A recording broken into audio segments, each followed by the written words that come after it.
Welcome to the ROI Masterclass, the podcast where vision meets strategy and bold moves create measurable results. I'm Liat Siegel, interior designer and ROI strategist with 17 years of experience. I help businesses transform properties and ideas into high-performing assets. This show is specifically for real estate investors, hospitality operators, and boutique developers who aren't afraid to take risks, challenge the status quo, and demand a return on every decision they make.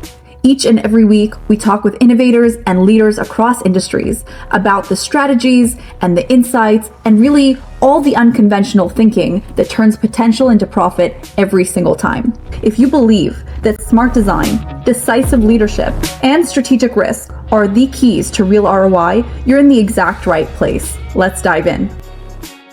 Today's guest is Clifton Norwine, managing partner at Inquest Advisory Capital Partners. With over 20 years in real estate, capital markets, and leadership, Clifton has led value add and development deals in the 5 to 10 million range and advised on transactions north of 100 million. His journey from C-suite executive to entrepreneur reshaped how he thinks about capital, teams, and building long-term wealth. Thank you so much for joining us today, Clifton. Such a pleasure to have you. Pleasure to be here. Thank you. So you mentioned that your experience with your father really shaped everything, the way that you view life and your experience. Talk to us, take us back to the quote that he told you about the path on life that you needed to take and how that drastically changed throughout the years and how that brought you to what you're doing today. I'm the youngest of 5 children in a typical Brady Bunch family.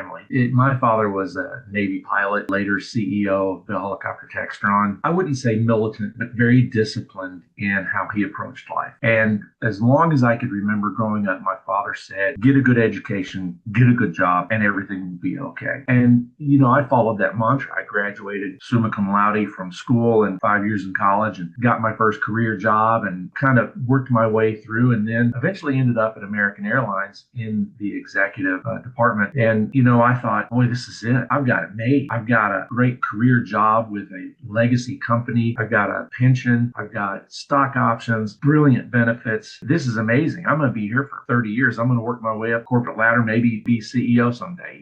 That's just not the way business works in our generation. It doesn't work the same way anymore. And I realized that after 9/11. And after 9/11, essentially, I was able to keep my job for another 5 years after that, but it was rough. And I lost my pension. My stock options were worthless. My benefits were cut in half. I realized, even in the executive level, that I'm just a number earning a paycheck. And that was very discouraging to me. And that's when I really fell back on my earlier career where I was doing freelance video production and said, I can control my time. I can control my efforts. I can control my income. And that's when I stepped away from the corporate world and relaunched the entrepreneurial spirit that I knew was always inside of me. And you mentioned also that your siblings did the same thing. What was your father's reaction? Oh, man. So, my oldest brother, we're 12 years apart. My oldest brother, 4 years in and out of University of Texas in Austin. And he was big into real estate development and commercial work on the corporate side. And after doing that for about 3 years in Houston, he moved to California and he fell in love with sailing. And eventually he quit his job. And my father said, what is wrong with you? You can't do that. And he said,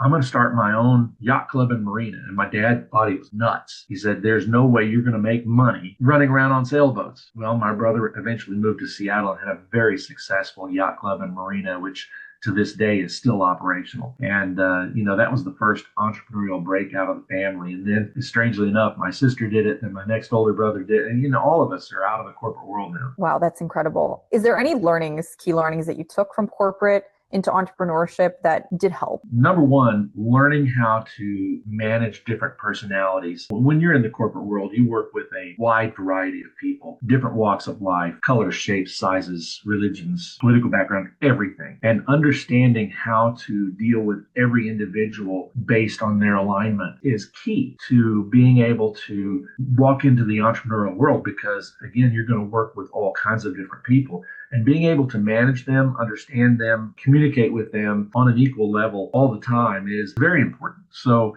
from the corporate world, that aspect, I think, is probably the biggest thing I took from it, other than just discipline and management, but dealing with people, understanding people. Talk to us about the transition, right? You were in media and advertising before, and now you're in real estate. They are very different, but yet we can take a lot of key learnings from media and advertising into real estate. Can you talk to us about that transition and key differences, how you fell into it, and just the overall picture? I married my wife 30 years ago, and she was a apartment manager. And during the years through American Airlines and then starting a media and ad agency in Dallas, she continued to climb her corporate ladder. No college degree. She worked her way up. Well, anyway, I worked real hard with my ad agency here in Dallas for 10 years. And then I got to a certain level where I sold to my partner and said, that's it. I'm done. I'm done chasing clients. I'm done working this job. And so I sold out to him and I took that cash, paid off the house, said, I'm done. I'm retired. Well, after about 3 or 4 weeks of my wife coming home, seeing me on the couch, like this, she said, no, that's not going to work. You can't retire like this. So I said, well, COVID hit right about that time. And so we had, weeks to sit around it and kind of brainstorm about my next business venture. And at this point, she was actually CEO of a nationwide property management company. And we started thinking, well, what can I do in the real estate world to help you out? And she said, well, all my investors need due diligence. So I have a background in plumbing, electrical, HVAC as well. I've always been very interested in working with my hands. And so, I repair the HVAC and the plumbing and electrical in my house all the time. So we started digging into really deep due diligence for investors. And right after COVID, we launched that company and it kind of evolved into, why are you doing this? Why are you not doing due diligence for yourself, buying your own properties? And through that, I started networking with a lot of other syndication leaders and understanding the business flow, and eventually started my own company again. And I've brought on a huge team. I have 3 teams now. One's in triple net, which is shopping centers, multifamily, and storage or office space. So 3 different teams currently right now. Even though I'm with you, I've got 3 teams out there hitting the ground, evaluating deals, underwriting, and looking at stuff. So it's a constant. And I really love the change because this is a really great market for us right now. Interest rates are coming down. Real estate's plentiful, especially in the North Texas area. We're running and gunning. How does media translate into what you're doing today? Have you any key learnings from there? I know for us, we believe in this online to offline experience, and we talk a lot about how perceived value equates to actual value, how something looks and feels, and how it's communicated online, in the online space and the offline space, really helps to maximize that revenue. Are you seeing that on your end too? What are the key learnings from your media and advertising days into the real estate today? Well, in media and advertising, you learn a lot of different aspects. I wasn't just a guy that ran an ad agency. I was also a videographer, an editor, an animator, voiceover talent. I kind of did everything. And, the ability to build my own website, create my own funnel for investors that push them through to my deals,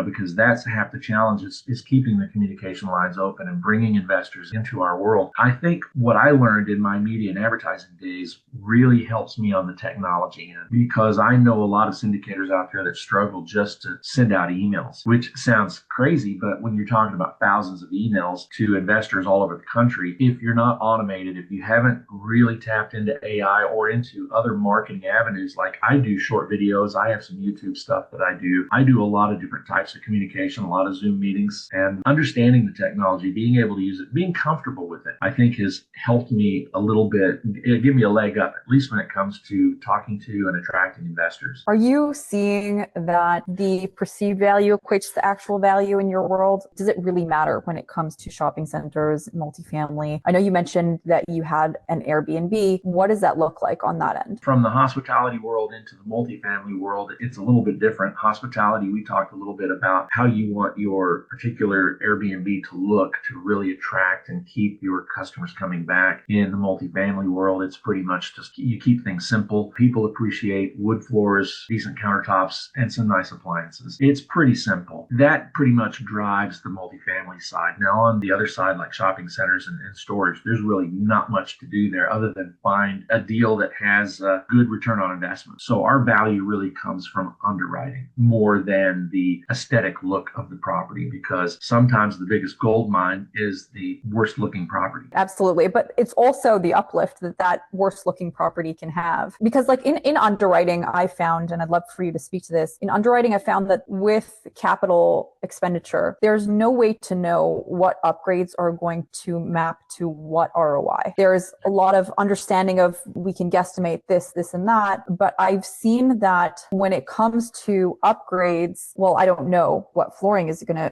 or what amenity or what aspect is going to have the biggest uplift. Yeah, it's hard to determine what's going to have the biggest value add effect on those that are looking for a place to live. When we do our underwriting, we spend a lot of time visiting the property, touring the property, looking for very specific things, especially when it comes to upgrade. Now, the difference between refresh and upgrade is huge when it comes to ROI. So we determine whether or not the property needs to be refreshed, simple, or does it really need a true upgrade?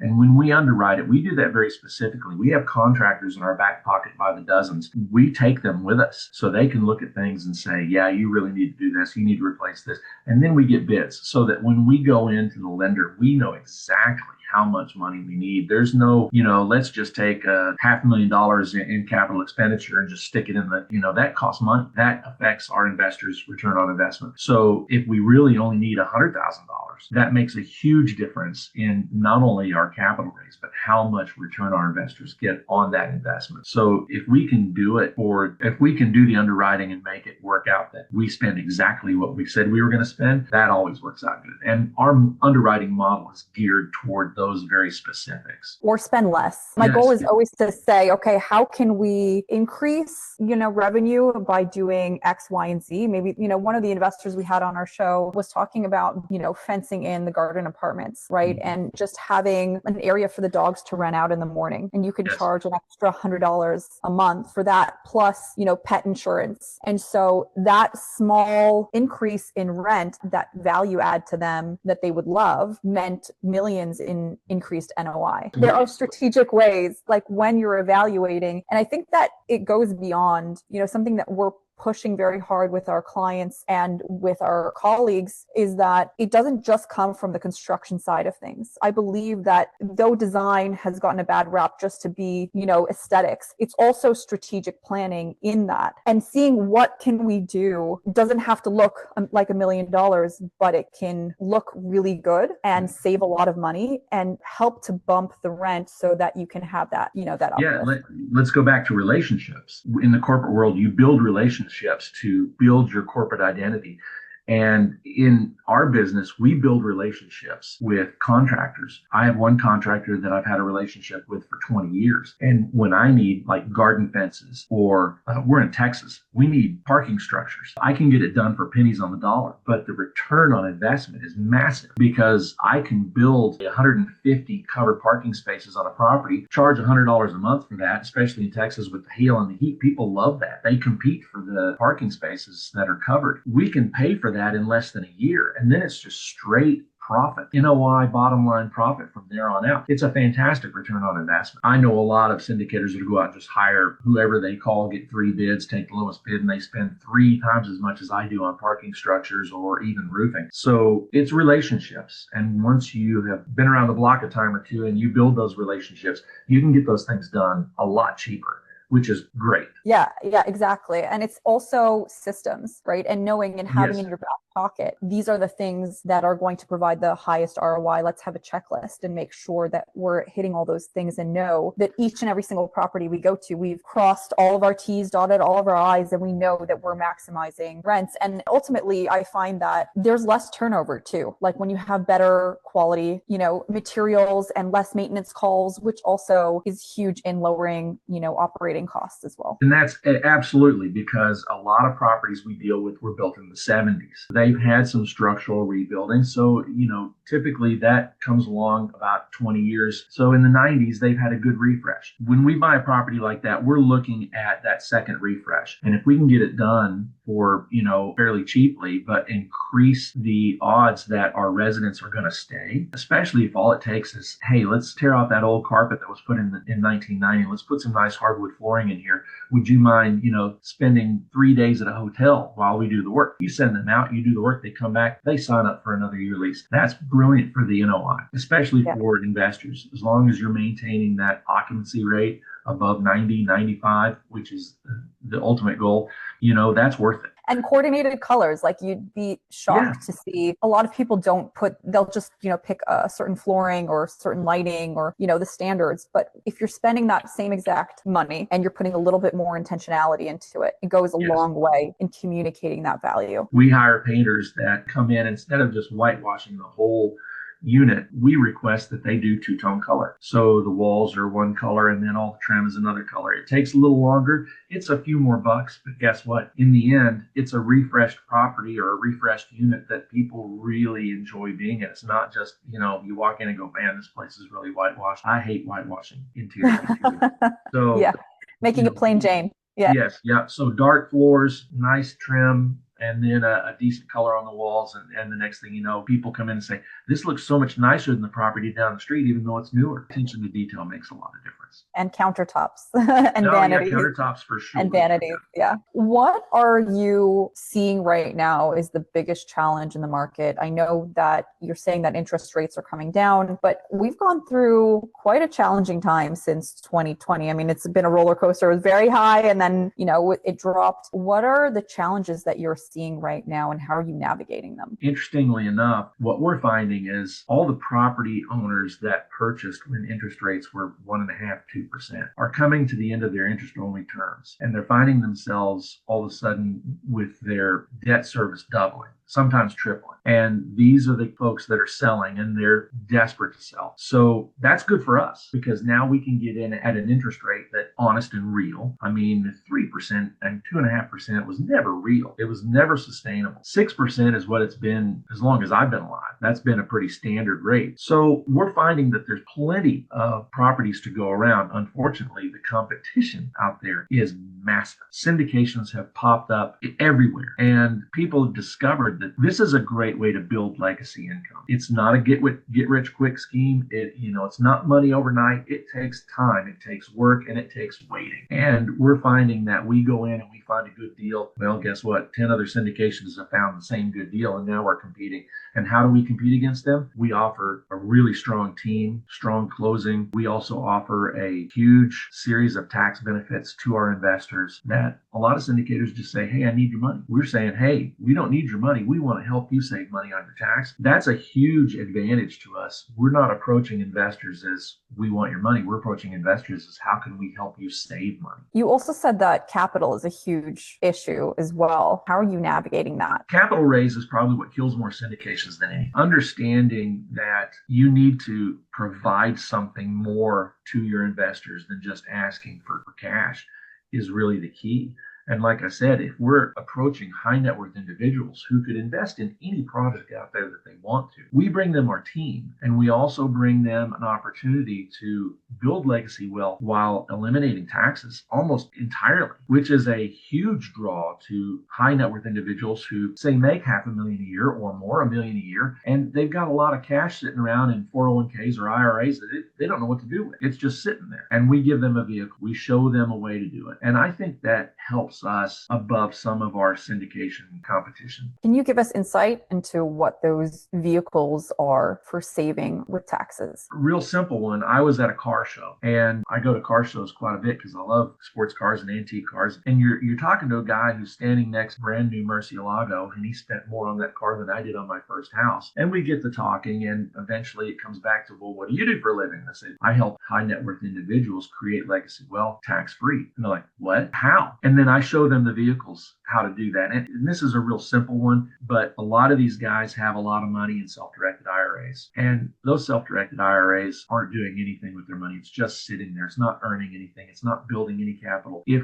you let your self-directed IRA become the LP in the investment, the money comes from the IRA. When their return comes back, whether it's twofold, threefold, it goes back into the IRA. Guess what? Tax-free, which is a fantastic way to build wealth without paying any taxes in or out. Now, obviously, eventually, the IRS is listening. You're going to pay taxes on that money at some point, but better to pay, 17% at retirement age when you draw that money than to pay 34, 35% in, investing your money as an individual. And I have a lot of inheritance cash that I like to invest, and trying to find a vehicle that I can do that with is very difficult. We talk about non-grantor trusts. We talk about C Corp blockers, so that I can reduce my tax burden to 20% instead of 35. And that makes a big difference when you're talking about your Schedule K-1s at the end of the year, where you've got to literally pay taxes on income. Wow. So I'm sure that they're like floored. So excited. It's a lot of information, and that's just scratching the surface. There's so much more to it, but we have guys that are absolute tax experts that help our investors understand how and what vehicles they can use to do investing and build legacy wealth without paying tax. Where do you typically invest? Is it just in Texas? Is it across the country? We do have properties all over. I try to avoid blue states. It's not a political thing. It's just that in blue states, it's very tenant friendly instead of landlord friendly. As landlords, if you've got squatters in a red state, it's real easy to get them out. I deal with this with my wife's company. She owns a property management company across the country. She has properties in Chicago. Squatters get in there. The cops come and say, well, this is a civil matter. 8 months later, and you haven't been collecting rent for 8 months, they're still there and you can't get them out. The judge says they have a legal right. Really? They're not paying anything. And that's the difficulty I find. So we do tend to stick to the red states where we can evict squatters or non-rent payers easily, because honestly, the bottom line is you need to collect rent for every single unit. Even an empty unit is bad debt. So we try to protect ourselves by making sure we're in situations where we can control our tenants, where we can fill it up or empty it as necessary on our own. Yeah, there's a lot of red tape in the blue states. I'm in New York, and I have family that has a lot of real estate here, and it's really, really tough. Like if you don't have the income to cover maintenance and upkeep the property and pay the debt, you can ultimately lose the building. And so it's a difficult balance. It is very tricky. And so we tend to stick to Texas, Louisiana, Oklahoma, Arkansas, Alabama, a little bit in Florida and New Mexico as well. Those are our target areas. But being in Texas, I like to have hands-on, especially. I'm a real hands-on guy, especially when it's due diligence time. So a drive to San Antonio or Houston or even to El Paso for me is great. I don't mind putting the miles in and driving. When it comes to, Florida and Arkansas and some others, it's a little further out, but I like our properties to be close. How do you connect with deals? How do you make the connection between LPs and the deals, and like how do you find them, both parties? And I know you said it's all about building relationships, but what does that look like in terms of both finding the people to fund the deals and act the deals themselves? This is a very complicated question, but I'll give you the short and skinny. I think my ad experience from my previous company has helped with that a little bit, because I can reach out through different avenues to try to attract investors into my funnel. AI takes care of most of the communication, but first you have to build those relationships. And for me, I follow the simple capital raising format, which is find an avatar. An avatar essentially is a group of people, a niche, a network of people who have similar interests. For me specifically, my avatar is the Livestock Exchange here in Fort Worth and the Petroleum Club in Dallas. These are groups of extremely high net worth individuals who spend an awful lot of money on what they do. And when you get in with that crowd, it's just like the guy I met with the car. They like to talk about the 500 head of cattle they just bought for the 4-6's ranch in Amarillo. And they say, well, what do you do for a living? I'm like, well, I help high net worth individuals build legacy wealth without paying tax. And they go, what? Obviously, you can't develop enough investors doing one-offs. So we do webinars, we do seminars, we build pitch decks. I build very exotic pitch decks that are very informative. They're a lot shorter and a lot less information than what a lot of other syndications do. They tend to get too involved in the numbers. I show the investors exactly what they want to see. And it's usually 3 or 4 specific things that they want to see before they're even willing to talk to you about the investment. So it's a combination of face-to-face, pitch decks, communication, webinars, and then phone calls. A lot of phone calls. Lots and lots lots of phone calls. Yes. And is that true also for finding the deals as well? No, finding the deals is super easy. Again, having been in this business for quite a long time, and especially with what my wife does with her management company, I know brokers coast to coast. I have a lot of friends that are brokers. And when you have a lot of friends that are brokers, you call them once or twice a week and say, have you got anything coming up that's not on market yet that the owners are looking to sell quickly? We'll take a look at those deals first. The rest of my deals are broker deals. And then I have 3 or 4 off-market brokers right here in Texas. And they text me, call me, email me literally every day. Hey, I've got this deal in San Antonio. I've got this deal. Which is great because they keep the deal pipeline full. I've got so many deals in my pipeline right now. I just don't have time to underwrite them all. I'm handing them off to all my team partners saying, hey, let's underwrite this, quickly. Let's do a napkin underwriting and see if it's worth going to look at. I'd say 2 out of 5 are worth looking at. And then if we look at it and our contractors go, yeah, this looks good and I like it, then we'll go into some detailed underwriting and start developing pitch decks and sending information out. We start capital raise the day we look at the property. We literally start calling investors. Hey, we found this property in San Antonio. I think it's going to be a great opportunity. Would you like to see the pitch deck when we're done? And the goal for me is to have enough investors who call me every month. Hey, what do you got going on? What's next in your pipeline? What do you got happening? Because once you have a successful turn with an investor, they'll come back to you. And you need enough of those calling you every month. And they tell their friends, hey, this is a great deal. And you got to come meet this guy.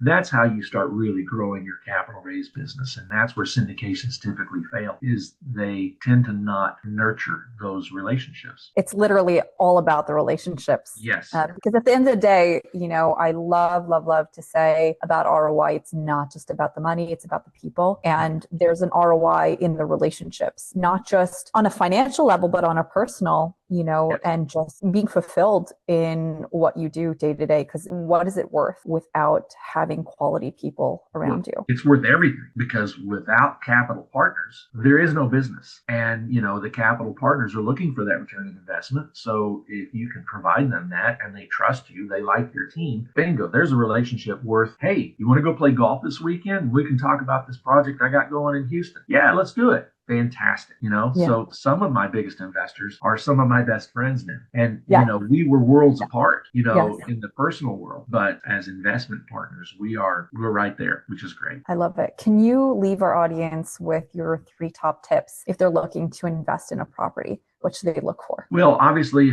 every investor is going to look at the return, the numbers. The IRR and the equity multiple should be in a range that you're comfortable with. If someone's out there showing you an IRR over, 40% and an equity multiple of 3 or 4 plus, I've underwritten thousands of properties. I've never seen that unless it's a desperate assumption and it's a new property. I, understand realistically what you're getting into. I think a 2x multiple and a 20 IRR is kind of a target. If you can find one and the investment is solid, the team is good, then maybe it's something you invest in. So the top 3 are look at the numbers, know the team is number 2. You've got to know the team. If you invest with a guy that you kind of know and you've known him for a while, but you really don't understand what his team is, you're at risk of losing the money you invest. And then I think the third is build that relationship. Maybe say no to the first investment. Even if the numbers are great, say no, but continue talking to that capital manager or that investor. And eventually you get to know them really, really well. And then when the next investment comes along, you have this relationship built already. You know what they're about. You've been on their Facebook. You've been on their link. You see the projects they're doing on Facebook. And that builds a little trust.